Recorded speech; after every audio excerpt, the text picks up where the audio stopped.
Well, hello and welcome to tonight's program sponsored by Channing Memorial Church in Newport, Rhode Island. I'm Susan Kuronsky for the Learning Center, the church's adult education committee. As most of you know, Channing is a Unitarian Universalist congregation. Our humanistic spiritual focus leads us to be curious about many topics and committed to important causes. I know that tonight's subject is of the utmost concern to all of us. We're fortunate to have Peter A. Wilson, longtime senior defense analyst at the Rand Corporation, here with us to present the Russian invasion of Ukraine. Before we start, I'd like to mention an upcoming benefit event on May 7th at 6 p.m. in the Channing Church Parish Hall. This potluck, coordinated by Betsy Learson, is intended to raise funds to benefit the World Central Kitchen, which is delivering meals to Ukrainian refugees. And I see Betsy is joining us here tonight. So that TLC, the Learning Center, may continue to bring you continuing quality programming, we'd be grateful for a $5 suggested free will offering to help defray costs. If so inclined, you may make the donation now by using the TLC button under Give on the Channing website. Many thanks. Tonight, Tim Phelps will interview Peter for 20 or 30 minutes. We'll welcome, would everybody please be sure that they're muted? Thank you, except for the speakers. All right, thanks. We'll welcome questions at the end. You can type your questions anytime into the chat function, which you'll see at the bottom of your Zoom screen. And now here's Tim Phelps to introduce our speaker. Tim? Thanks, Susan. Folks, you need to mute your connection, please. We still have some feedback coming in. And I also suggest to get the right feeling for tonight's event that you put your Zoom on speaker view. Anyway, I'm Tim Phelps, as Susan said. My relationship with our speaker tonight, Peter Wilson, goes back to when I was a reporter in Washington in the 1990s, having returned from 5 years as a correspondent in the Middle East, and then covering world affairs from Washington. Peter was someone I would turn to as a source for an explanation of armed conflicts, big and small, anywhere in the world. Peter started his career in government at the CIA and then at the State Department, where he worked on policy planning and nuclear arms control negotiations. Then he moved on to Rand, where he was well known for devising day after planning exercises, which I assume means day after an attack. Peter was sought after to teach courses on national security policy.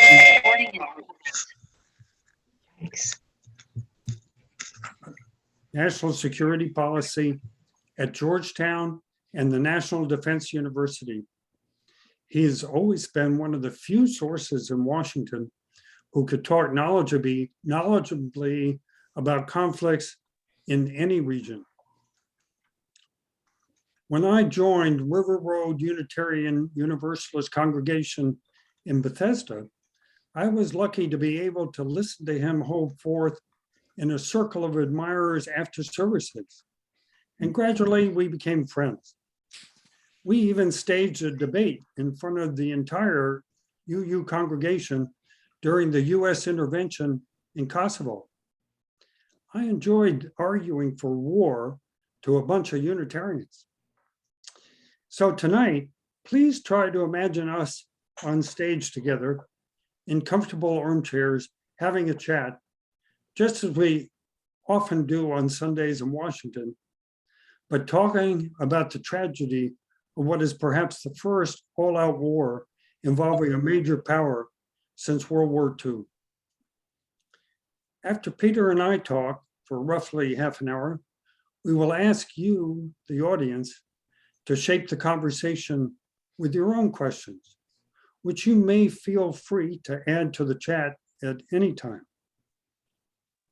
Peter, thank you so much for being with us and for in a sense, joining together these two Unitarian congregations in Bethesda and Newport and other people from both communities. Peter, I wonder if you could start by giving us some historical perspective.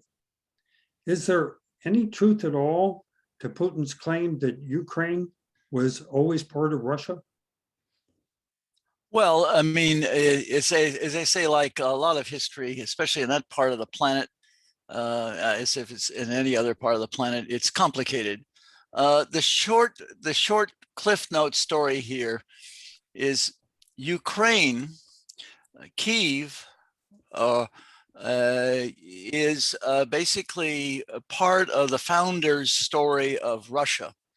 And again, without going into great details, to use the Marxist-Leninist phrase or Leninist phrase, it is not by accident that the colors and configuration of the Ukrainian flag and the Swedish flag are the same. That is sky blue, yellow for sunflowers or wheat, depending on whom you talk to. And it's because of a group of basically Vikings, the Varangians, basically migrated south and created the first principality of Rus. And again, this goes back to in the 600 time frame, and eventually become part of the Janissary armies of the Ottoman Empire. And so there's this long historic relationship. Unfortunately, the modern relationship between Ukraine and the Russians, whether it was under the Tsars or under the communist regime, was that the Ukrainians basically were very brutalized victims of Russian and then later Soviet imperial ambition.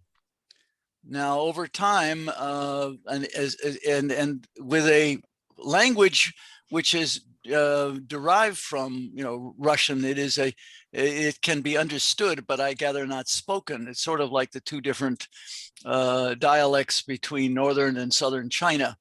Is that again, there has been this high degree of intermixing compatibility, and Ukraine emerged out of the end of the Cold War as an autonomous state, roughly the size of Texas, with roughly 44 million people, including Crimea, which was a source of real tension because technically Crimea should have been still part of Russia, but during the 1950s, Nikita Khrushchev, who comes, remember, from Dnipropetrovsk, along with Leni Brezhnev, I mean, this is all part of the Dnipro mafia that took over Moscow, basically in a fit of generosity, gave Crimea to Ukraine.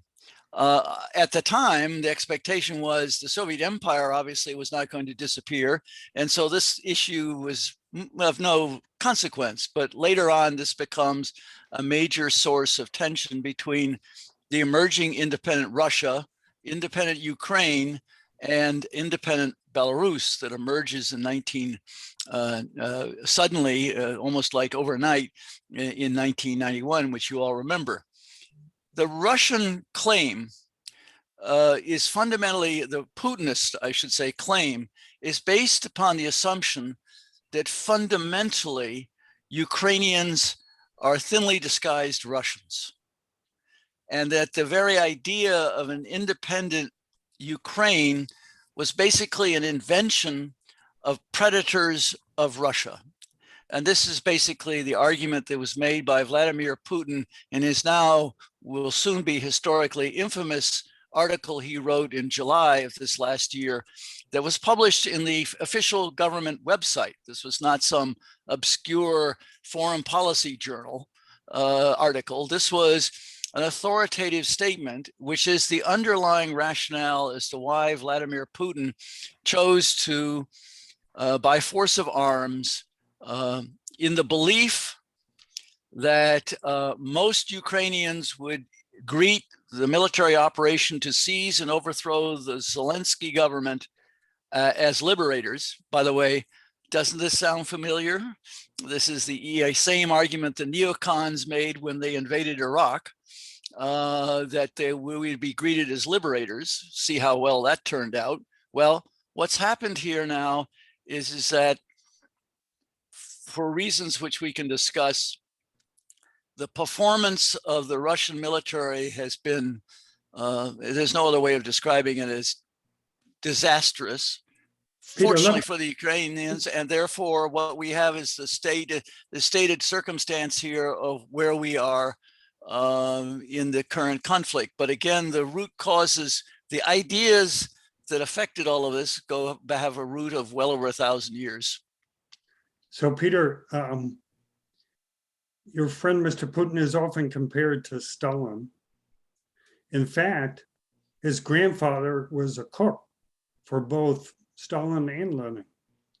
So remind us what Stalin did to Ukraine. And do you think Putin sees himself as an heir to Stalin? Well, certainly the rhetoric that's now being used inside Russian media, the television, etc. This argument that Zelensky, by the way, a Ukrainian Jew, is basically the equivalent of Adolf Hitler, and that the current Ukrainian government is filled with Nazis. And that propaganda argument, which is a complete fabrication, has affected strongly public opinion amongst many Russians who are convinced that this invasion is justified self-defense, and that it also may require a form of cleansing of the society, which would be the mindset of Joseph Stalin. So, Peter, how do you see Putin? Do you think he was shaped by his family having lived through the German siege of Leningrad, in which his older brother was killed? Oh, I mean, I think the surprise, are we still there? Yeah. For some reason, let's see what happened here. I lost, okay, we're fine. I think, yeah, of course, obviously his past. 12 people trying to get on this link. How do we get them on? I have no idea. Sarah Adams, 12. Well, I've been told that there are 12 people trying to rush the door to get on the link. Sorry about that. Let me see. The question again, I'm sorry, Tim. So how do you see Putin? Do you think he was shaped by his family going through the German siege of Leningrad, in which his older brother was killed? Well, I mean, I think he really, remember, he is a Soviet man. I mean, he was brought up and he was totally committed to the idea of the Soviet Empire, the Soviet Union, and the objectives of, at the time, of the Marxist-Leninist revolution, which was led by the Communist Party of the Soviet Union. And he was totally bought onto that. But what his thinking evolved over the last 20 years. And what he became basically is increasingly a classic tribalist, nativist nationalist. His commitment to the Orthodox Church, the notion of Russia as Russians, as a society, language, everything.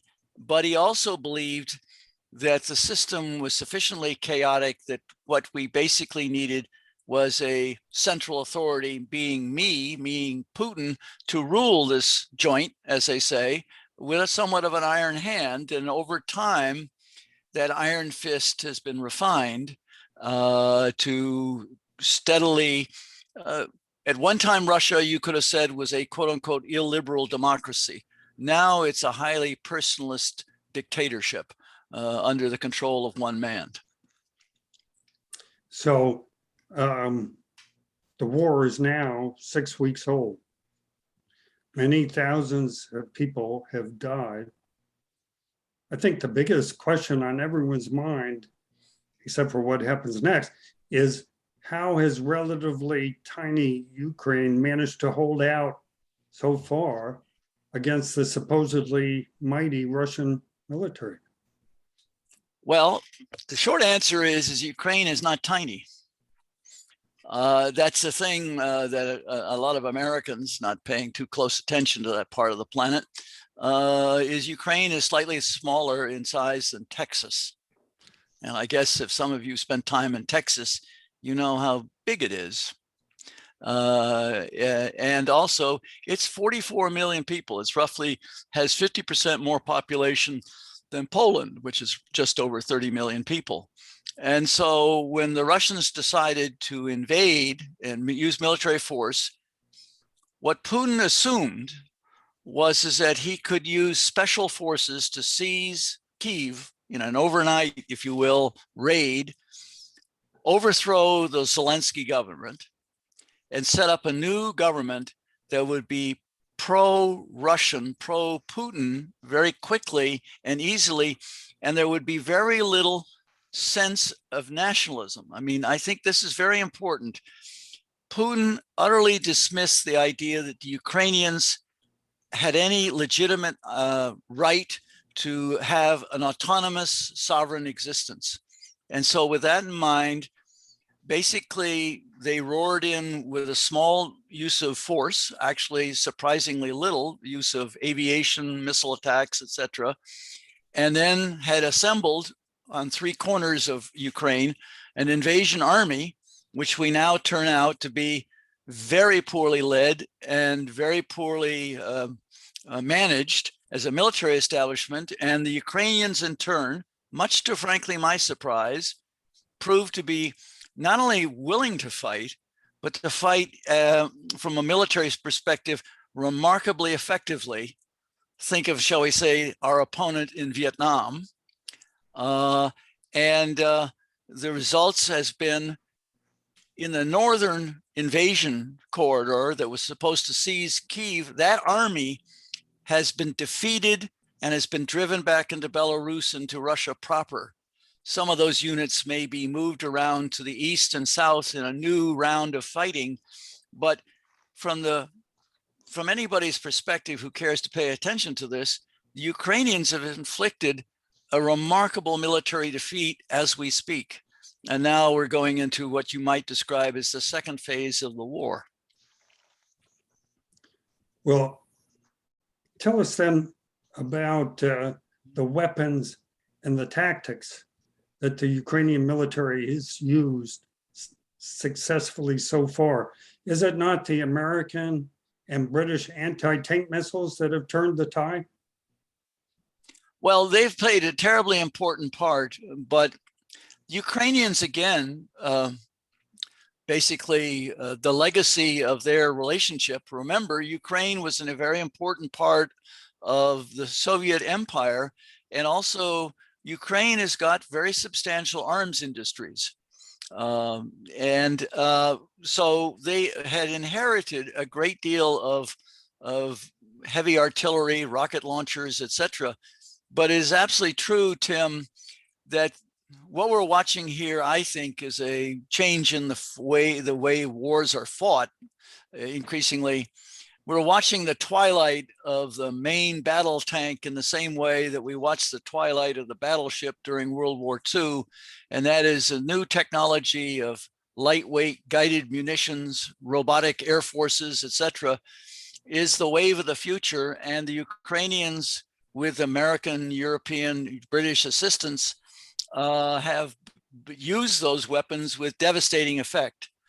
I just would like to remind everybody here, again, a visual. Go back and Google Finno-Russian War of 1939-1940, and you will see pictures of long lines of burnt out Russian tanks in birch forests in snow. Looks very familiar to the circumstance north of Kyiv and elsewhere. And that the Ukrainians were able to use this technology and capabilities with devastating effect. And in turn, the Russians, in employing these forces, these heavy armored forces, broke all the rules about how you do that. And by breaking all those rules, made them even more vulnerable to very, very heavy casualties. So how do you see the Russian retreat from Kyiv and some other parts of the Ukraine? Do you think Putin has accepted a narrower goal of control over only Eastern Ukraine or part of Eastern Ukraine?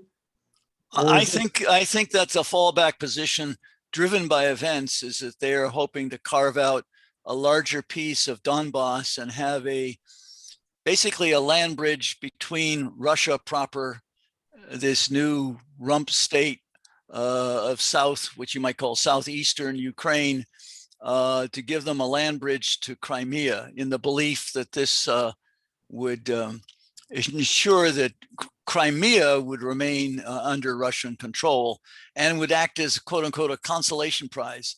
If that's really true, that is possible, but that for Putin to accept only that as the outcome, this would be for him, and I think ultimately for the Russian people, given the casualties that will be suffered, not just now, but later, to affect that outcome, is probably going to be highly destabilizing. This week, we've seen overwhelming evidence of Russian atrocities. How do you explain such tactics in the 21st century? Do you think they're ordered from on high? And as my colleague Tom Howard asked, is it really any different morally than the bombardment of civilians and the siege of Mariupol and other Ukrainian cities? No, I mean, it's the willingness of the Russians, given the inadequacies of their military establishment. And remember, the United States has done this in the past. So carpet bombing from the air. Remember, what did the Russians do in Grozny when Putin became president, the second war with the Chechens, as well as the aerial bombardment of Aleppo? There, the Russian Air Force, in part because they have not spent a lot of money on these guided munitions, they literally dropped what we would call in the business iron bombs, unguided bombs, but in a barrage effect, they basically drove the population in Syria out of Aleppo into the hands of the Germans and elsewhere, which from the Russian point of view was a useful event. In the same way, Grozny was flattened by artillery and rocket launchers, not by aircraft primarily, and the Chechens were subdued. And then they set up this gangster-like dictatorship to rule what's left of Chechnya. I presume that's sort of what Putin had in mind. And so again, to me, the killings that occurred north of Kyiv, and I sadly believe there's probably a lot of this has occurred under the areas occupied by the Russian army, reflects, from my point of view, 2 points of view. One is the rottenness of the Russian military institution, the lack of discipline. Remember, it's not just the killing of the civilians, it's the willingness of the Russian army to leave its own dead on the battlefield.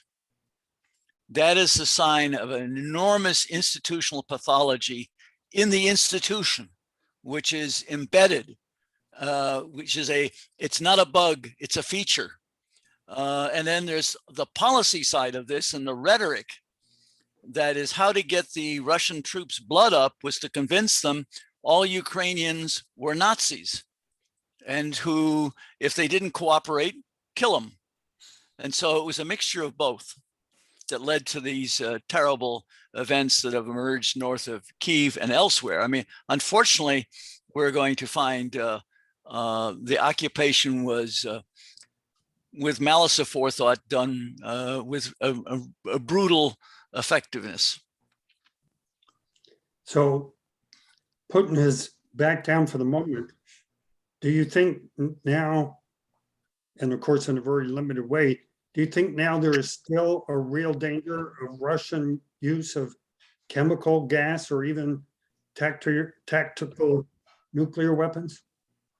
Yeah, I think unfortunately there's a real chance. I mean, if the Russian army suffers further defeats in the south now, in the east, where they believe they can concentrate their forces and possibly bring about a partial victory, if that partial victory is denied them, we are going to face a period of real maximum danger. What does Vladimir Putin do does he believe that either using war gas against a Ukrainian city will break the will of Zelensky, who will then have to make major concessions, or does he believe in the limited use of nuclear weapons? If that occurs, we're now in a crisis that, frankly, I have my own personal view about how we respond to those terrible events, which is basically to destroy what's left of the Russian army by NATO air power. And then basically we have to put our nuclear weapons on very high alert. And we're in a crisis that will make the Cuban Missile Crisis seem, frankly, like child's play. But that's where we might head. On the other hand, we may start to see the disintegration, not just of the Russian army, but we might see the rebellion of the mothers and fathers of all of those who've died in this disastrous war, which is, let's face it, for the Russians, is a giant national embarrassment. I mean, your home team has turned out to be headed for relegation, to use a British term. So this will be my last question. How do you see the war unfolding from here? And get out your crystal ball. How does it end? When does it end? Or does it never end? Well, the conflict itself, I think, never ends, but in the sense of a source of tension.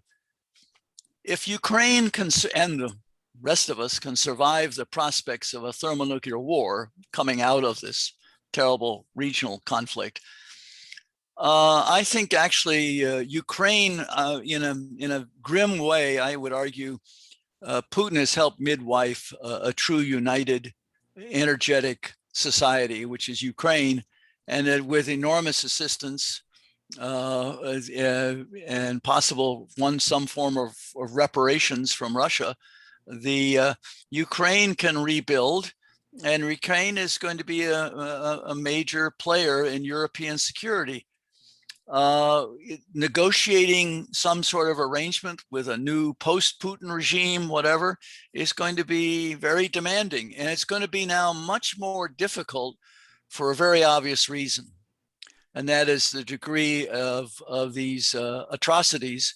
It's going to be much harder to convince the Ukrainians, much less maybe even the Europeans increasingly, to make important concessions that may be needed to work out some sort of post-war arrangements, but this is down the road. I tend to think, by the way, the crisis you alluded to, the possible threat of the use of nuclear weapons or war gas, whatever, unfortunately, I think that's sooner rather than later, because I frankly don't think the Russian army can stand this attrition for not much more than a few months at the maximum. All right, Peter, thank you very much. We're going to open it up to questions, but first I have to apologize to a lot of my friends in Washington because I sent out the wrong link this morning. And so many people are joining us late, and it's all my fault. But if Peter's willing, we'll go a little longer than we had planned. If Peter, if you have the time, and take your questions, and Peter is I'm sure willing to reiterate some of what he said this morning. So if you do have a question, either put it in the chat, or simply, if you prefer to ask the question yourself, you can say that in the chat. I have a question for Peter. Or you can try and get my attention, although we're over several screens, so I may not see you waving. But Tim? Yes, sir. Shall I read from the chats, or are you going to read from them? I'll read from the chats. Okay. So Don Cherry asks about Polish jets. Why couldn't Ukrainian pilots just go to Poland and fly them to the Ukraine? That's a pretty straightforward question, Don. What's the answer? Well, the answer to that question is that flying a combat jet, a modern combat jet, is not like hopping into the seat of a Silverado Chevrolet truck. It's much more complicated than that. And there's some practical realities that the MiG-29s that the Poles have in their inventory still, even now, decades after the end of the Cold War, they're planned to be replaced, by the way, but be as it may, those jets have been modified so that the jets can function in the context of a NATO air defense system. And allowing the Ukrainians to operate those jets, I'm not worried about the technical compromises that might occur if one of those jets is shot down and the Russians recover it. That's trivial. The real issue is the jets may be sufficiently different that it would require a month or two of checkout flying to learn how to operate that particular combat aircraft. So again, there are some practical questions here. Now, I am quite willing to believe that clandestinely as we speak, out in Nevada or elsewhere, Nellis Air Force Base, we have a group of Ukrainian pilots who are training on a variety of aircraft that is going to be gifted to them as we speak. But that takes a while. There are a whole host of other munitions and weapons that might be given to the Ukrainians, which frankly would be more militarily useful quickly, because that's the challenge. You may give the Ukrainians some fancy weapon system, but it would take months, if not longer, to try to make it militarily effective. So a lot of this kerfuffle over the jets is based upon people who frankly don't understand modern air power and how, the degree of training is needed. And remember, the transition from a Russian jet, for example, people say, well, why don't we give them F-16s or whatever? I can tell you the Poles themselves took more than 15 years to transition from their Soviet jets to the F-16s, because remember, every pilot has to learn how to master English. Takes a while. Peter, Christine mentions the book, The Road to Unfreedom by Timothy Snyder, written just 4 years ago. It seems to describe what has happened here in great detail. The lies and deliberative narrative has a long history, she says. Do you agree with that? Yes, sadly, and we see it in our own domestic politics and the last 4 years of the prior presidency, the rise of nativist nationalism, tribalism, a heavy dose of, in our case, of racism. It's also a feature elsewhere on this planet. And how powerful it is when societies are under stress for a variety of reasons. And sadly, what's happened here is the planet is looking more and more like the late 1930s, which is a very, very dangerous period of planetary history. And it's being driven by the same forces. I mean, Trumpism, Putinism, it's the argument of a nativist national strongman, who I would also include somebody like Modi of India. They're making the same atavistic appeals to a portion of the electorate so they can both seize and maintain power. And Putinism is basically a refined version of this. This is why you see members of the American right who are very enamored with Putin, in the same way that fascists in the United States were very enamored with Hitler and Mussolini in the 1930s. So what about sanctions, Peter? Do you think they're having an impact, that they will have an impact? And what about the brain drain? Is that going to have an impact on Russia in a way that Putin will understand? Well, unfortunately, Putin's attitude is that these people are scum and should be dispensed with because they're disloyal. It is in the longer term incredibly, staggeringly stupid on the part of the Putin regime, because he's destroying the future. Because now you're having all of these, the best and the brightest, the entrepreneurs have now decided it's time to leave. And with that, their talents will only enrich European or American or Canadian society over time. I mean, that's what's going to happen here. We should welcome not just the Ukrainians, but the Russians who are now fleeing a new dark age inside Russia. I mean, under the Putin tyranny, the only way he survives now is, as you suggest, Tim, by behaving more and more like Stalin. Yeah. But what about the economic sanctions? Can they, are they powerful enough to change the course of Putin's adventure here?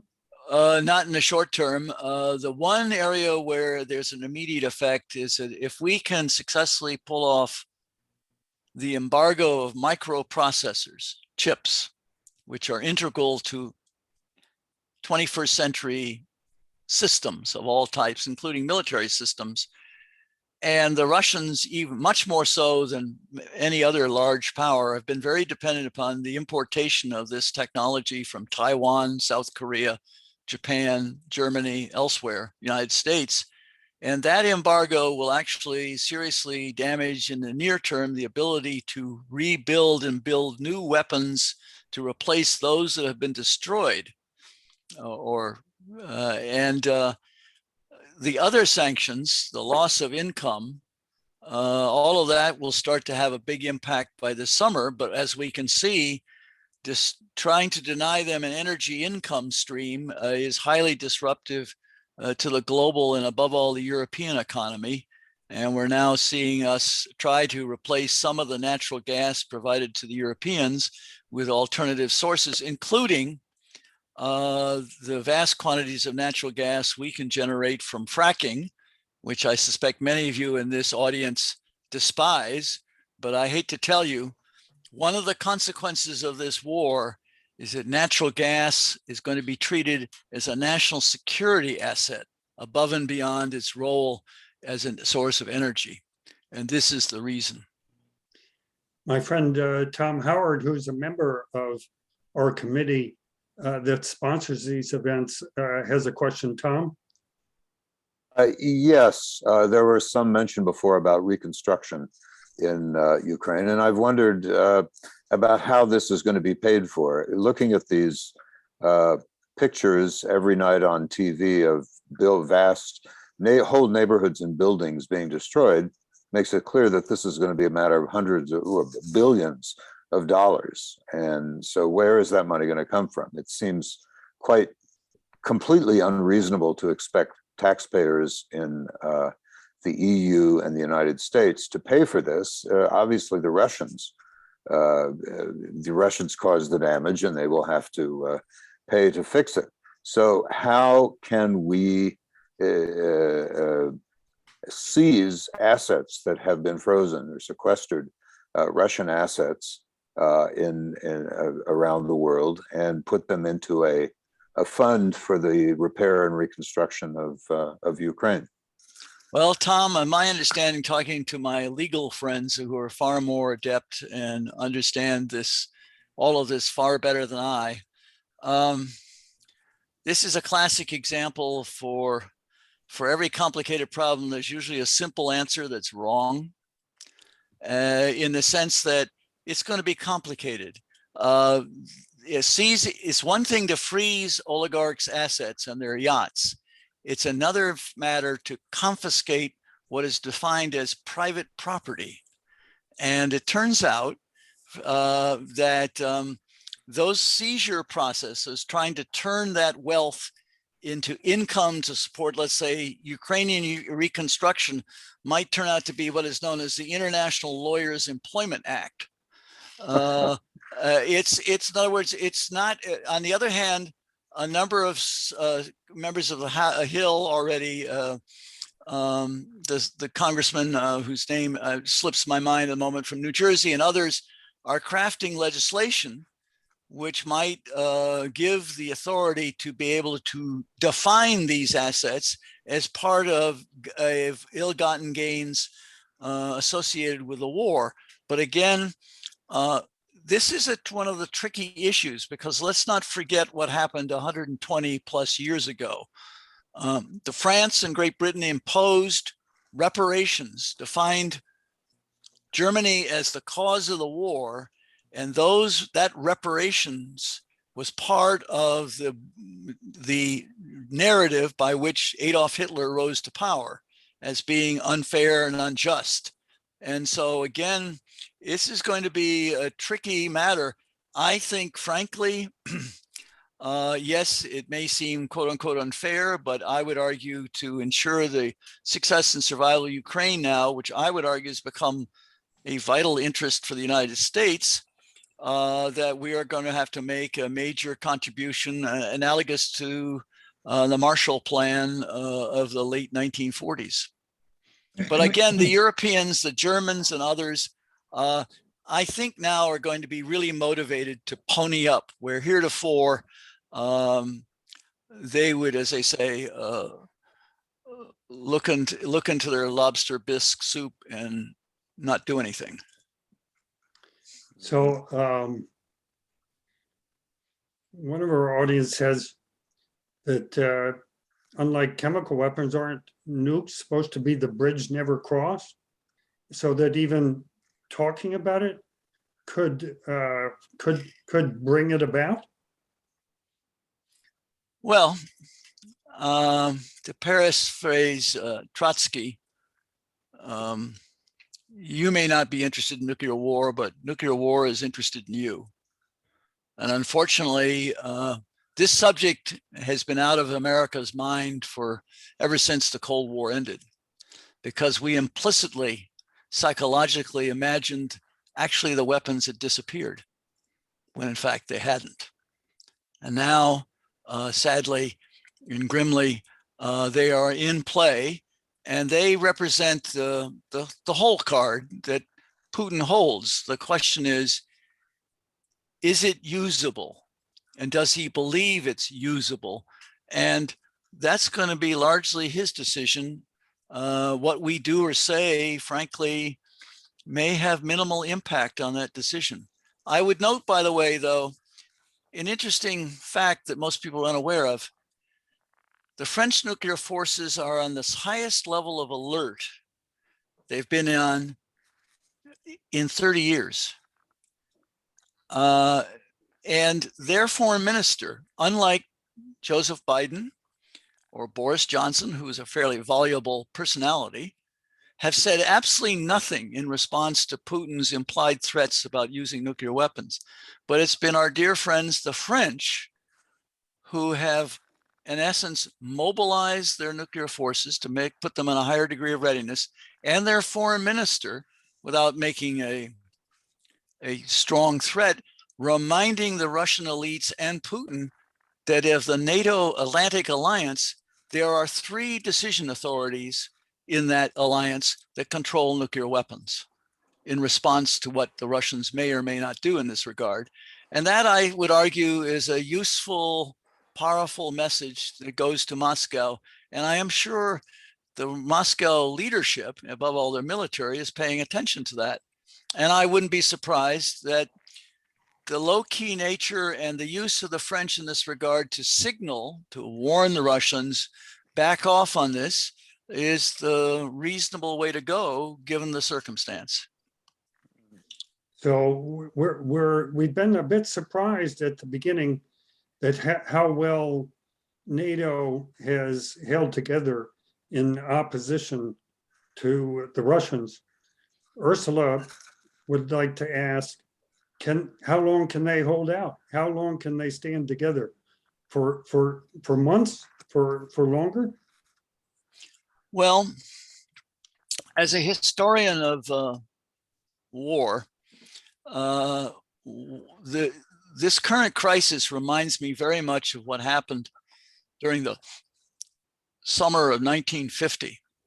And that is what happened there. And that was Stalin's decision to give the okay for the North Koreans to invade South Korea with indirect initially and then later direct Chinese military assistance. In the winter, spring of 1950, we were having a debate in this country about we could not afford more than $16 billion. Remember, this is 1950s dollars, so it's much more than that in current dollars. But we could only spend $16 billion without bankrupting ourselves. By August of 1950, after the invasion, we quadrupled the size of our defense budget and led to a massive increase in the size and scale and modernization of our nuclear forces. From the Russian point of view, the Soviet point of view, this was a strategic disaster. A similar disaster is now unfolding in front of Moscow.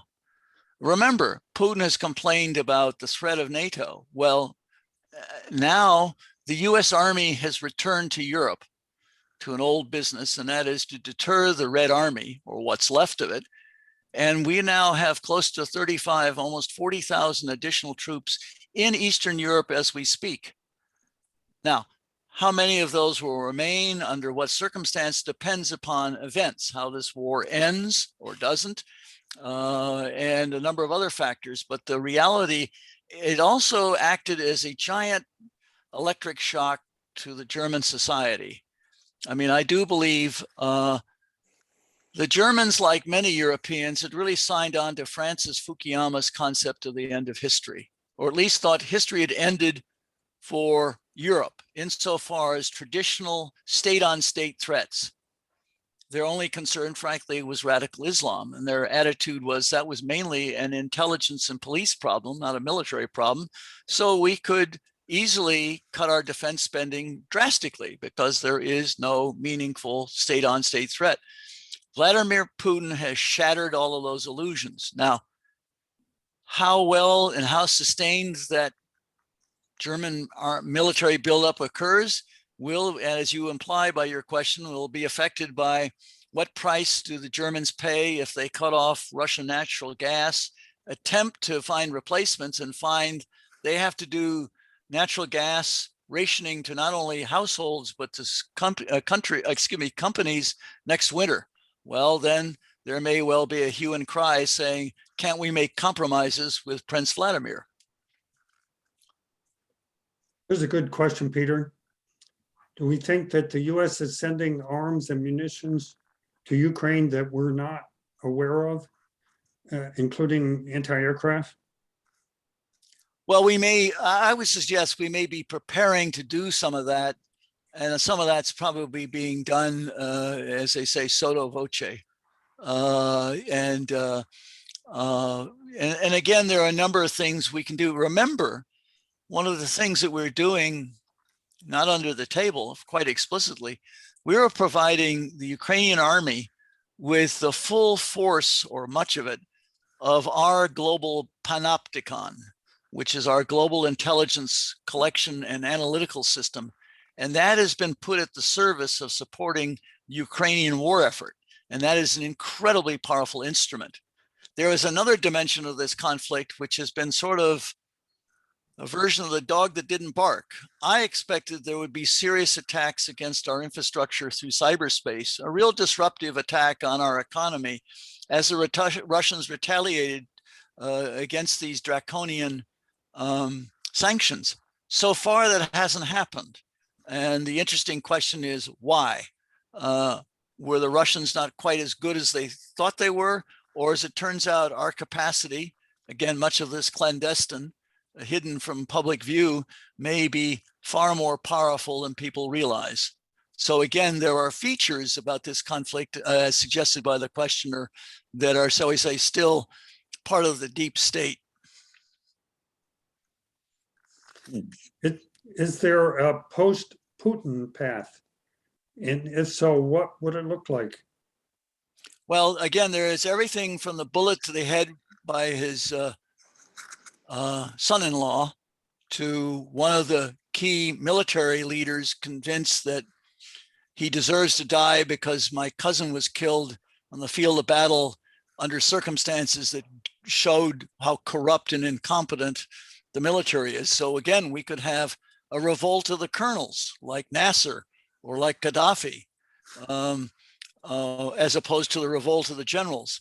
It's again very hard to know or say what circumstances might lead to his demise.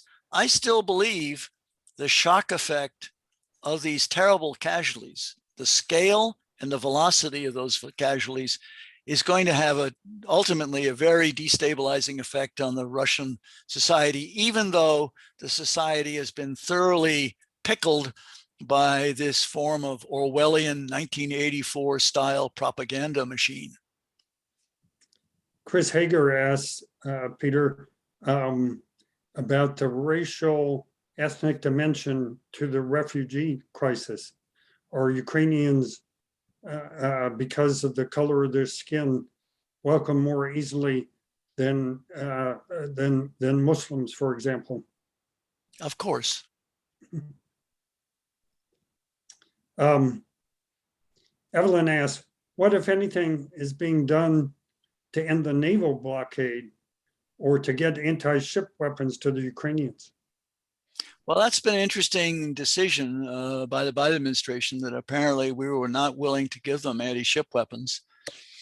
This may be based upon the fear that if the Ukrainians had a very efficient capacity to destroy the Black Sea fleet, which would impose terrific casualties on the Russian Navy, that this would be highly escalatory. That might be the argument. I think down the road here, there's a very real prospect the Ukrainians will make an attempt to basically destroy that fleet. Again, this might be a way in which the war becomes more dangerous. On the other hand, given the fact that the Russian Navy has been launching cruise missiles to bombard Ukraine proper, I would argue those are legitimate military targets. So does Russia have gold stashed in banks all over the world, including China, that will insulate it successfully from the economic sanctions? No, the gold, as far as I know, all resides inside Russia. The big surprise is that the Russian government, with malice aforethought, created a war chest, roughly $600 billion, to allow it, shall we say, a rainy day fund, which Putin insisted on building up. The trouble is, they didn't think through about where much of that money would be, shall we say, physically under the control of others. And so one of the shocking events in the early phases of sanctions is we basically seized and froze roughly 1/2 of that $600 billion assets in Europe, United States, and elsewhere. And that's where this is a brutal demonstration of the geostrategic power of the fact that the dollar is the reserve currency. We are wielding it as an incredibly powerful weapon of war. Now, the longer term consequences of all of that may be negative for the dollar, but at the present time, by the way, the wielding of this sanction and the wielding of the power of the dollar is one of the reasons why I think the Chinese in the end will not provide the Russians with much financial relief, and unlikely, it is possible, will not help the Russians out militarily by providing additional weapons that could be replacing Russian losses, the way we are replacing Ukrainian losses with additional weapons. Peter Dunn Cherry has a good question. The Russians seem to be making new progress today in the East. Can they succeed in the East where they failed in the West? My understanding of the tactical details is that there's a very real chance is that if they try this so-called encirclement strategy against the defenders along the line of control, where they are all heavily entrenched, in other words, a classic pincher movement, it is highly likely the northern offensive is going to be very badly disrupted by counterattacks by the Ukrainians coming out of Kharkiv and Dnipro. So again, I think what we're going to see is a lot of very heavy fighting. How much pain and casualties can the Russian army stand? Now, it's not like the Ukrainians haven't suffered some very heavy losses and have been actually quite brilliant in disguising that compared to what we know from the public domain of the Russian losses. So they have suffered, but again, I go back to scale. 44 million people enraged.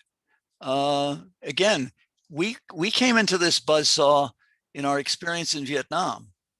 We got on the wrong side of the Vietnamese, both on ideology, but above all nationalism. And the Vietnamese gained a great deal of military assistance from the Chinese and Russians, and they basically defeated us. That scenario is at the moment is what's unfolding in the battlefield of Ukraine. John Brennan has a good question. What about the Chinese? We haven't talked about them yet. Does the conflict in the Ukraine, does the Chinese, how does this play into the Chinese situation? Well, I mean, I think the Chinese, it's clear that Xi and Putin seem to have developed a good working relationship as two dictators, an aspiring czar and an aspiring emperor. Could get along because of their mutual animosity towards the United States and all of what we represent as from their point of view, the unreasonable hegemonic power on the planet. On the other hand, nothing fails like failure.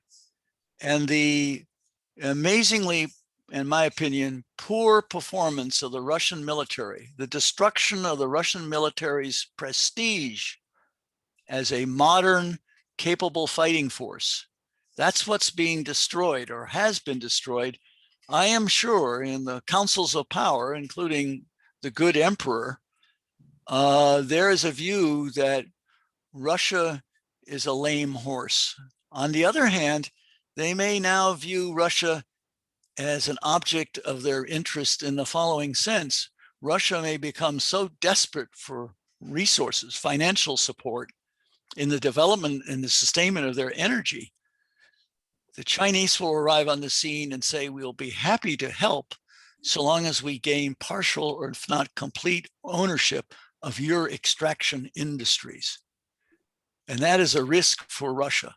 Is Russia becoming, in essence, a resource subordinated power to, shall we say, Chinese ambition? And that's another aspect of this war and its consequences that it's quite clear the Kremlin hadn't thought through. That was a really good question and a really interesting answer. So Chris Hager also asked, it seems that Putin's approval rating is higher now than it was at the beginning of the war. Yep. And then there are Americans like Tucker Carlson supporting Russia. Well, those are two separate. Remember, and I don't think this is an invidious comparison. Look at the Trump base and its loyalty to Donald J. Trump in the light of events over the last 18 months.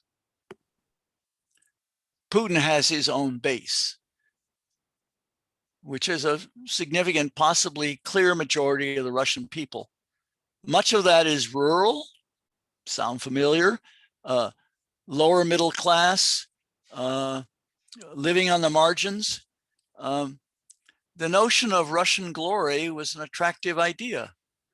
And so there's still a momentum and a desire to see Russia successful. And there is a mindset in a portion of the Russian population that the Ukrainians, if they resist the tender mercies of the Russian army, they're traitors to them.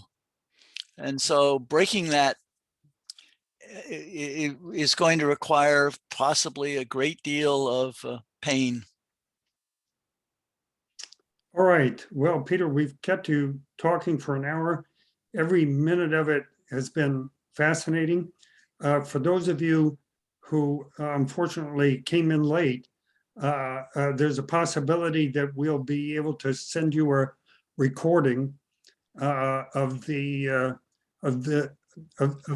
program, so you can email me or our chair, Susan. Yes. By the way, Tim, you could also, if you wish, I have produced a set of charts which I I created for a presentation for the Osher Lifelong Learning Institute last Friday. You might pass that around to everybody as well. Good. The UUs at River Road have seen these types of charts before, but this is an updated version of the material I gave to them in January. Happy to send that out. Where you will be able to, can you hear me? Yes. Yes. Okay, good. Where you will be able to see the recording of this program is on the Channing Memorial Church YouTube station. And I'll work quickly by early next week. I'll have the recording posted on the Channing YouTube.